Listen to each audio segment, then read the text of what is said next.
convidar os irmãos a abrirem as suas Bíblias lá no Evangelho de Lucas, capítulo 23, verso 26. É um verso apenas, mas nem por ser apenas um verso, não tem a grandeza de falar aos nossos corações. Lucas capítulo 23, verso 26.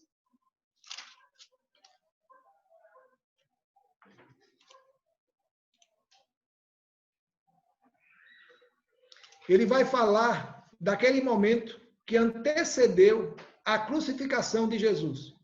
Jesus havia sido preso na quinta-feira à noite, passou toda a sexta-feira percorrendo Pilatos, Anás, Caifás, e nesse momento final, Jesus está sendo conduzido pelos soldados romanos até o monte chamado da Caveira, ou Gólgota.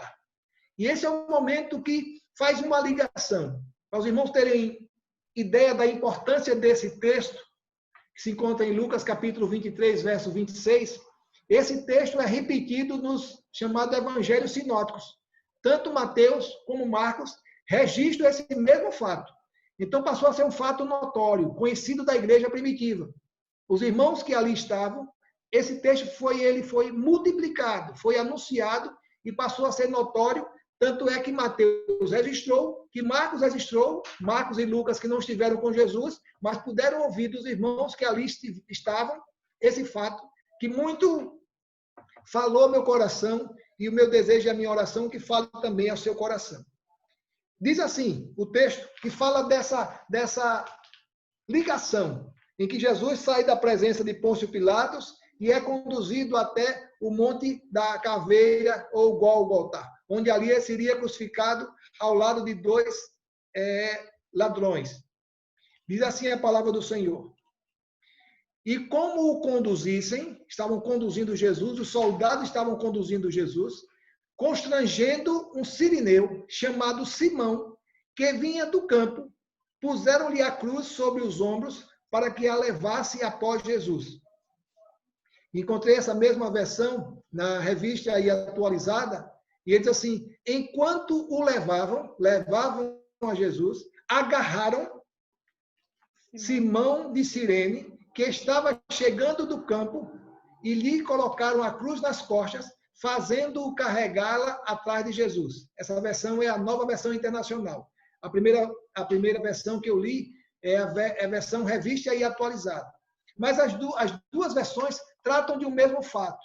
Do momento em que Jesus está sendo conduzido até o Gólgota para ali ser crucificado. Jesus havia estado na presença de Pilatos, depois de ter passado toda a sexta-feira sendo conduzido de um lado para o outro, e muito mais do que isso, levando chicotadas e sendo humilhado. Eu estava lendo alguns comentaristas bíblicos, irmãos, e encontrei fatos que agravam, ou que nos mostra a fragilidade em que Jesus se encontrava. Parte daquela humilhação, ou seja, do prisioneiro, que no caso era Jesus, consistia em carregar a cruz até o local da execução. E Jesus, desde que saiu da presença de Pôncio Pilatos, ele carregava a cruz. E alguns comentaristas bíblicos dizem, e pelo relato da Bíblia, a gente percebe que Jesus não carregava a cruz, como muitos destacam. Jesus provavelmente carregava o lado transversal da cruz. A parte que ficava na vertical era colocada no chão e o prisioneiro era fixado as suas mãos na parte horizontal e ali depois era erguido a cruz. É interessante, irmãos, que o texto continua falando exatamente desse relato. Lá em João capítulo 19, verso 17, fala exatamente dessa consequência do julgamento de Jesus. Os irmãos lembram que Jesus passou a quinta noite orando no Getsemane. Aquele momento em que leva os seus discípulos até o Getsemane e diz a eles, ficai aqui e velai comigo, orai comigo. E a Bíblia diz que ele se adiantou mais um pouco e ali deixou Pedro, Tiago e João e disse, olha, orai comigo, velai comigo. E se adiantou mais um pouco e passou a noite ali clamando. E a Bíblia diz que o seu suor era como gotas de sangue diante do Pai, tentando convencer o Pai a mudar o seu destino, a mudar aquilo que estava previsto, que estava reservado para ele, a cruz do Calvário. Então, nós sabemos daquilo que passou a ser a oração de Jesus. Pai, passa de mim esse cálice sem ter o que eu bebo. Mas imediatamente Jesus retruca e diz, contudo não seja feita a minha vontade, mas a tua vontade. E esse fato, ele é registrado, e disse os irmãos, que ele fica como quem uma ligação entre a saída ali da presença de Pilatos até Jesus ser colocado no Gólgota, no chamado Monte da Caveira. Quem fala muito bem isso é João, capítulo 19, verso 17. Diz assim a palavra do Senhor. Então Pilatos o entregou, ou entregou Jesus, para ser crucificado. Tomaram eles, pois, a Jesus. E ele próprio, Jesus, carregando a sua cruz, saiu para o lugar chamado Calvário, Gólgota em hebraico. Sabe, irmãos, esse momento doloroso, tanto físico como emocional, foi marcado pelo momento que antecedeu a crucificação de Jesus. É interessante que alguns relatos de comentaristas bíblicos falam exatamente dessa condição em que o prisioneiro ou acusado se dirigia ao lugar da execução. Aquele condenado que havia sido julgado levava consigo 4 soldados. E é interessante que um soldado ia à frente com uma placa identificando a acusação ou a consequência do castigo daquele homem. E nós sabemos que Jesus foi chamado de o rei dos judeus.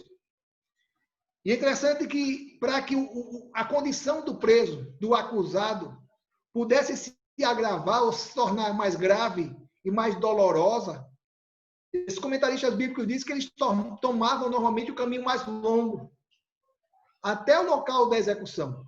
Seguiam por todas as ruas e becos possíveis, de modo que a maior quantidade de pessoas pudessem vê-los e ficarem advertidos. Olha, cuidado, esse homem está sendo crucificado por quê? Porque cometeu esse crime. Não façam isso. E eu começo a imaginar, irmãos, toda a chamada via dolorosa que Jesus teve que enfrentar. Como sofreu o nosso Jesus?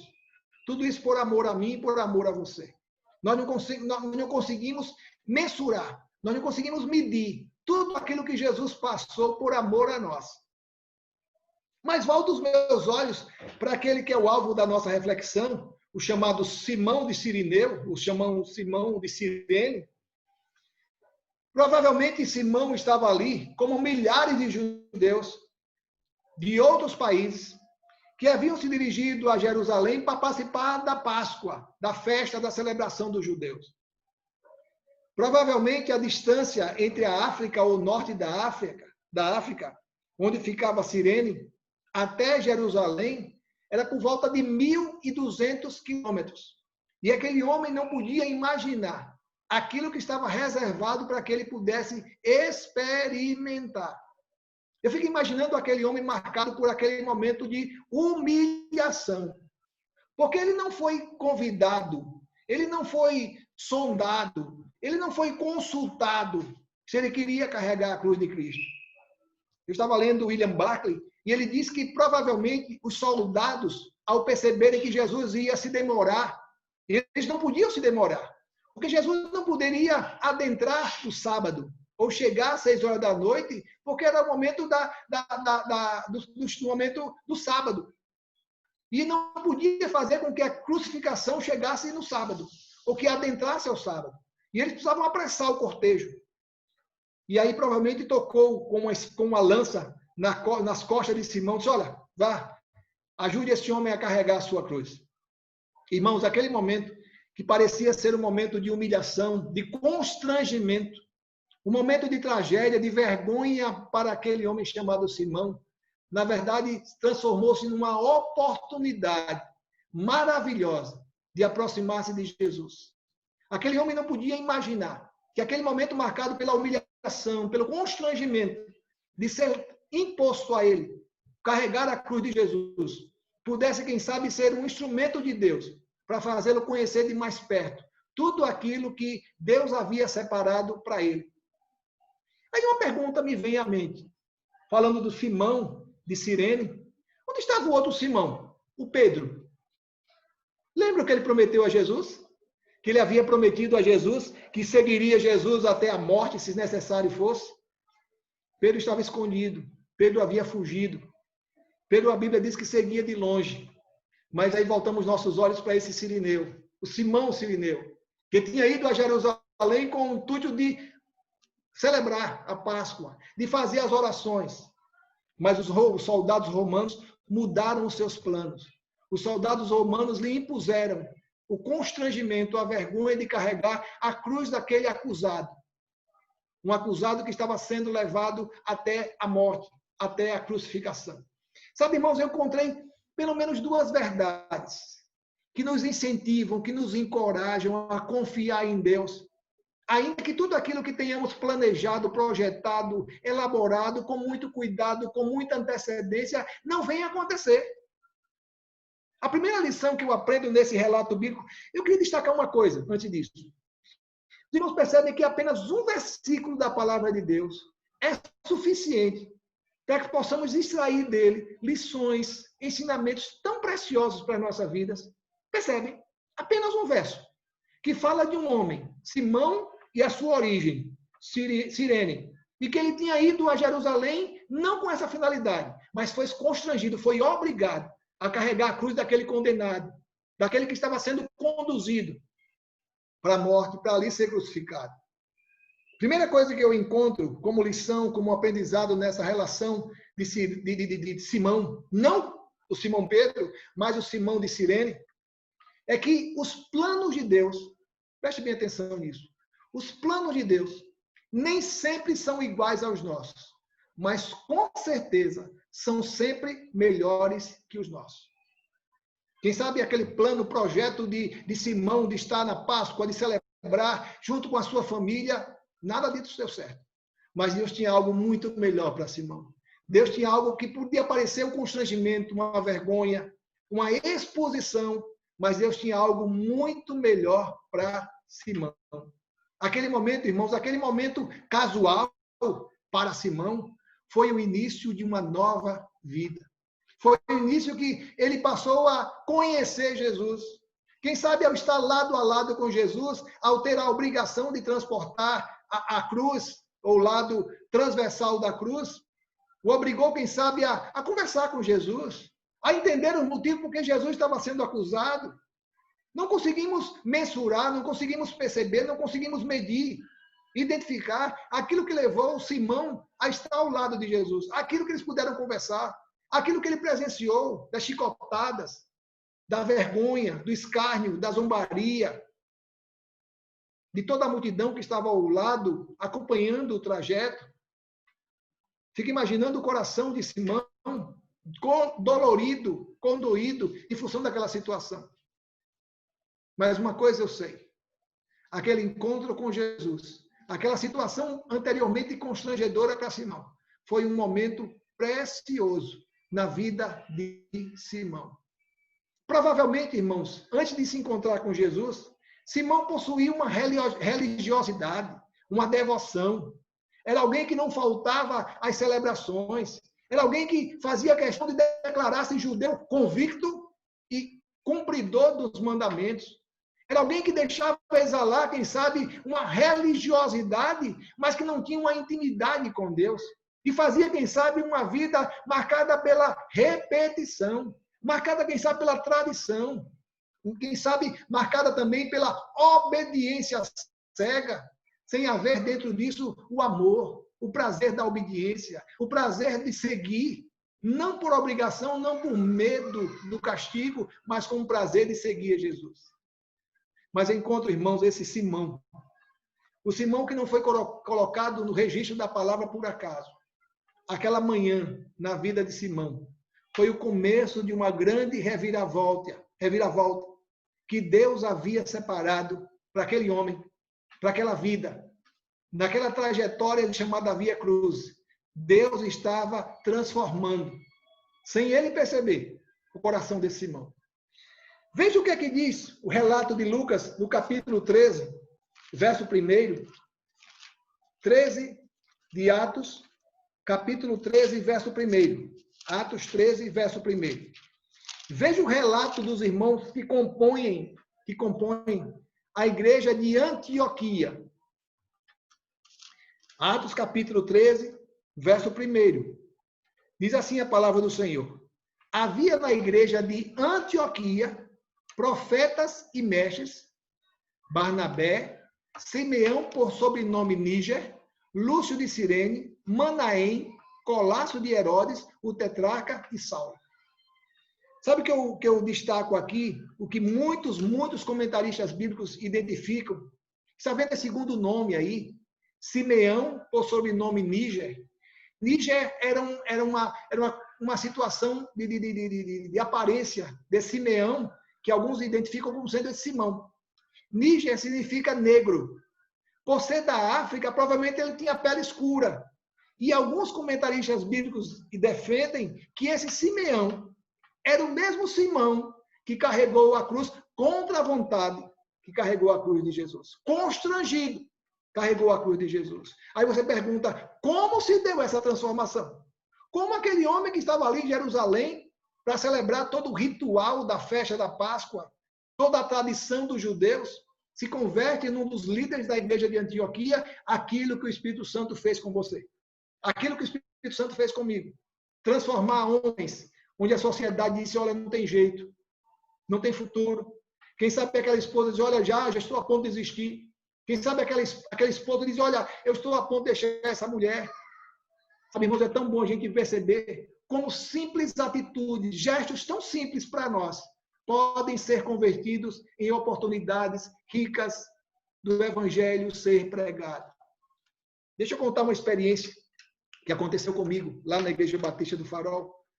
Os irmãos sabem que antes de ir para o seminário, apesar de ouvir da minha mãe, muito tempo, durante toda a minha juventude, toda a minha adolescência, que ela havia prometido ao Senhor que aquela criança que ela trazia no seu ventre, se fosse um homem, seria um pastor, e ali estava eu, e eu fugi, eu fui um Jonas, os irmãos talvez tenham ouvido hoje no Farol, eu tenho um pouco de Samuel, que Ana prometeu, e tem um pouco de Jonas, daquele que fugiu, daquele que não quis obedecer, chamado Senhor. Mas certa vez eu estava na igreja do Batista do Farol, eu trabalhava como administrador da igreja, e o telefone tocou. E do outro lado era alguém que queria saber o endereço da igreja, porque estava precisando de uma palavra de conforto, uma palavra de orientação. E tinha percebido na lista telefônica, naquele tempo que existia a lista telefônica, os mais novos talvez não conheçam, na lista telefônica havia descoberto o número da igreja, o telefone da igreja. E ali ligou para a igreja, querendo receber uma palavra de conforto, uma palavra de ânimo, uma palavra de motivação. E aquele dia foi diferente para aquela pessoa. Ela não só recebeu uma palavra de incentivo, de encorajamento, uma palavra de motivação. Ela procurou saber onde ficava a igreja. E no domingo seguinte, ali estava ela. E diante do apelo do pastor Roberto, aquela pessoa entregou a sua vida a Jesus. Aquela pessoa confessou a Jesus como seu Salvador. E hoje essa mulher é uma levita. Talvez alguns conheçam a irmã Giovannini. Tem alguns CDs lançados. E ela não se cansa de testemunhar que a sua vida foi transformada a partir do momento de um telefonema a uma igreja batista, que ela escolheu aleatoriamente. E nós sabemos que foi direcionamento do Espírito Santo. E ali ela pôde ouvir a palavra de Deus. E ali ela pôde ser tocada pelo Espírito Santo de Deus. E ali ela entregou a sua vida a Jesus e hoje tem sido um instrumento precioso nas mãos do Mestre. Cantando, testemunhando da grandeza do Evangelho a muitas e muitas pessoas. Irmãos, atitudes simples. Atitudes que não são grandiosas, mas que podem transformar, que podem mudar a história de alguém. Como é que conseguimos imaginar que esse Simão, um judeu tradicional, que seguia as leis, que obedecia aos mandamentos, que fazia disso sua motivação, pôde ser transformado num líder da igreja em Antioquia. E ali ao lado de Barnabé e tantos outros, inclusive Saulo, testemunhavam do amor de Jesus. Testemunhavam daquilo que um dia ele teve a oportunidade de estar ao lado de Jesus. Sabe, irmãos, essa lição, essa experiência de Simão fala muito ao meu coração. porque me desafia a buscar pessoas que carecem e necessitam de Jesus. E com palavras, com atitudes tão simples, com um pão, com um café, com a paz do Senhor, coisas que não vão muitas vezes roubar muita coisa de nós, mas que vão fortalecer, vão, quem sabe, despertar naquela pessoa o desejo de poder conhecer Jesus. Eu quero conhecer esse Jesus que você fala tanto. Eu quero conhecer esse Jesus da qual tem sido essa sua experiência. Mas não perca o seu direcionamento daquele que é Simão. Lembra de Simão? Aquele que foi obrigado a carregar a cruz de Cristo. Veja como em Marcos, capítulo 15, Marcos registra. O que eu posso aprender com esse texto de Marcos, capítulo 15, verso 21? É que Deus transforma situações estranhas em ricas oportunidades de salvação. Deus transforma aquilo que a gente poderia parecer como algo simples, algo fugaz, algo sem importância. Muitas vezes Deus transforma aquela atitude, aquele gesto, aquele comportamento em algo de transformação na vida de alguém. Alguém, quem sabe, que está observando você. Alguém, quem sabe, que tem sua vizinha, seu vizinho, que tem observado sua maneira de se comportar, de agir, de tratar, de responder diante de algumas indagações. Veja o texto de Marcos capítulo 15, verso 21. Veja como o mesmo Simão é registrado, como o mesmo fato é registrado por Marcos, como Marcos faz questão de destacar quem era esse Simão. Capítulo 15, verso 21.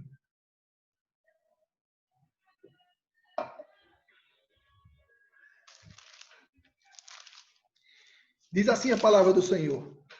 E obrigaram a Simão Cireneu, que passava, vindo do campo. Veja o destaque. Pai de Alexandre e de Rufo, guarde esse nome. Alexandre de Rufo, a carregar-lhe a cruz. Desculpa. Simão de Cireneu, que passava vindo do campo, pai de Alexandre e de Rufo, a carregar-lhe a cruz. Obrigou esse homem, assim como foi o registro de Lucas, obrigou Simão, que vinha do campo, e aí Marcos destaca, pai de Alexandre e de Rufo. Simão foi obrigado a carregar a cruz, mas quem é Simão? O pai de Alexandre e de Rufo. Sabe, irmãos, é tão bom quando a gente percebe que para o evangelho para ser alcançado, para o evangelho ser multiplicado, só precisa uma chama, só precisa uma centelha. É como aquela faísca num campo seco. Primeiro sinal de fogo, ali aquele campo todo é devastado pelo fogo. Do mesmo jeito é o evangelho, irmãos. Que chega na casa de alguém. Quem sabe o evangelho chegou na sua casa através de você. Quem sabe o evangelho chegou através da sua esposa, do seu esposo, do seu filho, do seu pai. Não sei. A situação em que o evangelho chegou ao seu conhecimento. Veja como Marcos faz questão de destacar, e os irmãos vão perceber porque essa minha insistência em destacar Alexandre e Rufo, principalmente Rufo, nesse relato de Marcos. Simão com propósito de identificar o agir de Deus, o multiplicar do evangelho de Deus na vida desse homem, é descrito como pai de Alexandre e de Rufo. E aí eu convido os irmãos a irem lá para Romanos. Fazemos uma viagem lá para Romanos, capítulo 16, verso 13.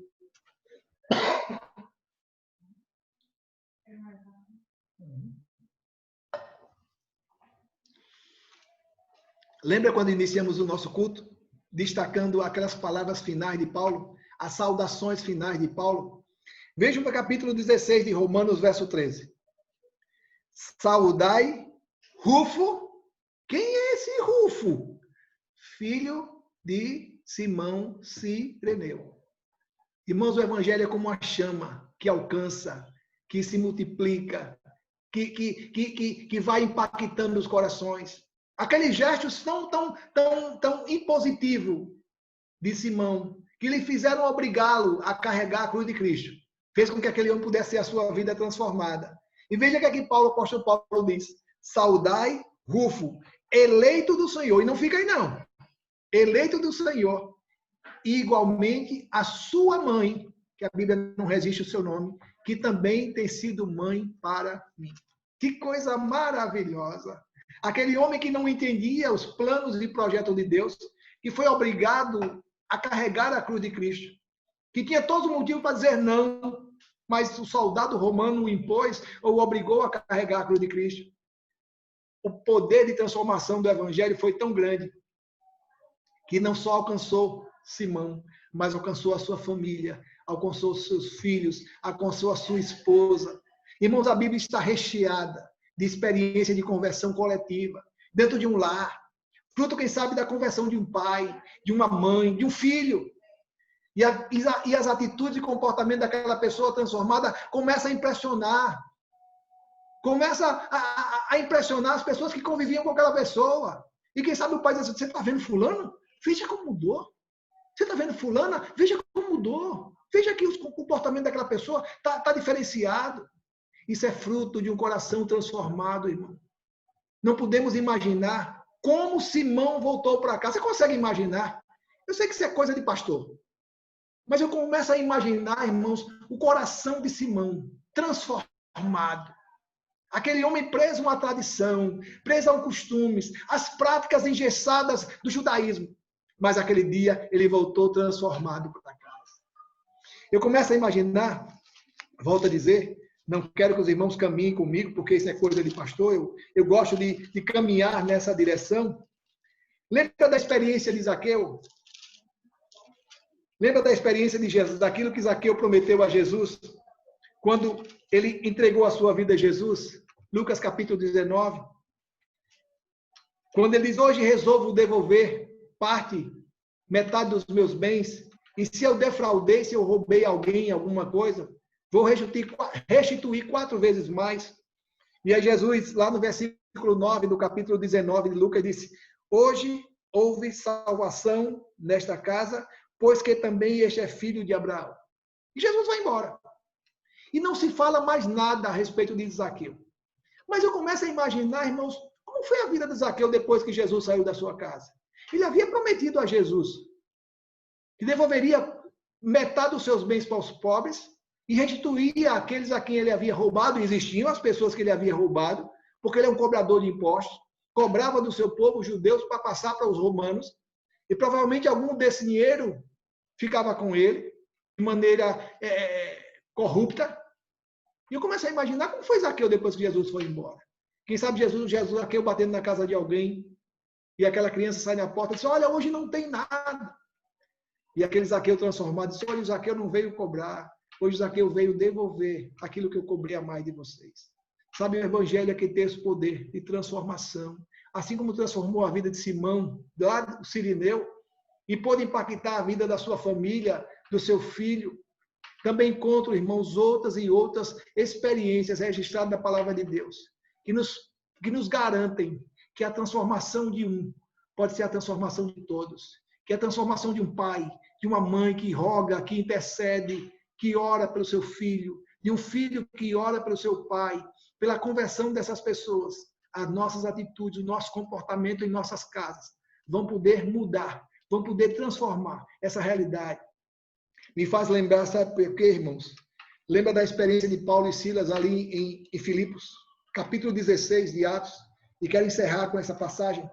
Atos 16, a Bíblia diz que Paulo e Silas estavam presos, e por volta da meia-noite, Paulo e Silas cantavam e oravam ao Senhor. Os irmãos devem lembrar dessa experiência. E a Bíblia diz que surgiu, que fez com que um terremoto pudesse abalar as estruturas daquela prisão. E Paulo e Silas estavam livres, prontos a fugir. E aquela atitude causou uma inquietação, um medo no coração do carcereiro. E ele pensou em tirar a sua própria vida. E Paulo e Silas disse, olha, não faça nenhum mal, não. Não faça isso contra a sua vida, não. Nós continuamos aqui, nós não fugimos. E a partir do versículo 29, a Bíblia diz assim, então o carcereiro, tendo pedido uma luz, entrou precipitadamente e trêmulo, prostrou-se diante de Paulo e Silas. Depois, trazendo-os para fora, disse, veja a pergunta do carcereiro, senhores, que devo fazer para que seja salvo? Responderam-lhe, crê no Senhor Jesus Cristo e serás salvo tu e a tua casa. Veja a confirmação dessa promessa na vida desse homem. Um homem inculto, um homem que estaria tirando a sua própria vida, fruto do desespero. E lhes pregaram a palavra de Deus e a todos da sua casa. E naquela mesma hora da noite, cuidando deles, lavou-lhes os vergões dos açoites. A seguir, foi batizado ele e todos os seus. Todos os seus. Veja que poder de transformação do evangelho, irmãos. O carcereiro não foi batizado sozinho. Depois daquela atitude de Paulo e Silas, que não fugiram e puderam testemunhar do amor de Jesus, puderam confirmar que tudo aquilo que eles pregavam estavam vivendo. Aquele carcereiro não se deu por vencido e perguntou: o que é que eu preciso fazer para ter uma atitude igual a de vocês? E Paulo e Silas respondeu aquela frase memorável que serve como promessa para as nossas vidas: crê no Senhor Jesus Cristo, será salvo tu e a tua casa. E é lindo como o restante da história mostra exatamente esse carcereiro transformado. Esse carcereiro transformado pelo poder do evangelho. Voltou para casa. E quem sabe aquela mudança de vida impactou a sua família. Impactou a sua esposa. Afinal de contas, esse homem não era acostumado a chegar assim em casa. Ele chegava bravo. Ele chegava destruindo tudo. Algumas vezes ele chegou bêbado. Começa a imaginar. O que levou aquela família a aceitar esse Cristo desse carcereiro? A aceitar o testemunho desse homem. Aquela mulher ficou impactada por aquele novo homem que chegou em casa. Os seus filhos ficaram impactados pelo novo homem que chegou em casa. E o evangelho foi pregado ali. E não só o carcereiro foi batizado, todos os seus, todos aqueles que moravam com ele, foram impactados não pelo testemunho de Paulo e Silas, mas pela transformação que Deus operou na vida daquele homem. O evangelho é assim, irmãos. É quando permitimos que as nossas vidas, apesar das dificuldades, das adversidades que muitas vezes têm marcado a nossa caminhada, sejam instrumentos preciosos de transformação na vida de alguém. Quem sabe é uma secretária, quem sabe é alguém que trabalha ao seu lado, quem sabe é uma vizinha ou um vizinho que Deus tem colocado à sua volta e que muitas vezes situações difíceis têm sido instrumentos de Deus, ricas oportunidades de Deus para transformar essas vidas. Que bom Deus nos abençoe e que possamos aprender com esse homem, Simão, que não entendeu no primeiro momento o que Deus queria lhe ensinar. E aquela atitude contrária à sua vontade, Deus usou para transformar não só a vida de Simão, mas transformar toda a sua casa, seus filhos, sua esposa. E Paulo registra da grandeza dessa família, que Paulo desejava até ser filho da esposa de Simão, da mãe de Rufo. Que Deus nos abençoe, que Deus nos dê sabedoria para aproveitar cada oportunidade. Eu costumo dizer que nós estamos sendo no Big Brother, em que somos sendo observados. Você está sendo observado. Seu comportamento, seu palavreado, as suas atitudes, a maneira como você reage à situação, as pessoas estão observando e vão usar de alguma maneira, sendo benéficas ou não, para que o nome de Deus seja conhecido. Se não for benéfica, infelizmente não será conhecido. Mas se forem usadas com sabedoria, com certeza, o nome de Deus será conhecido.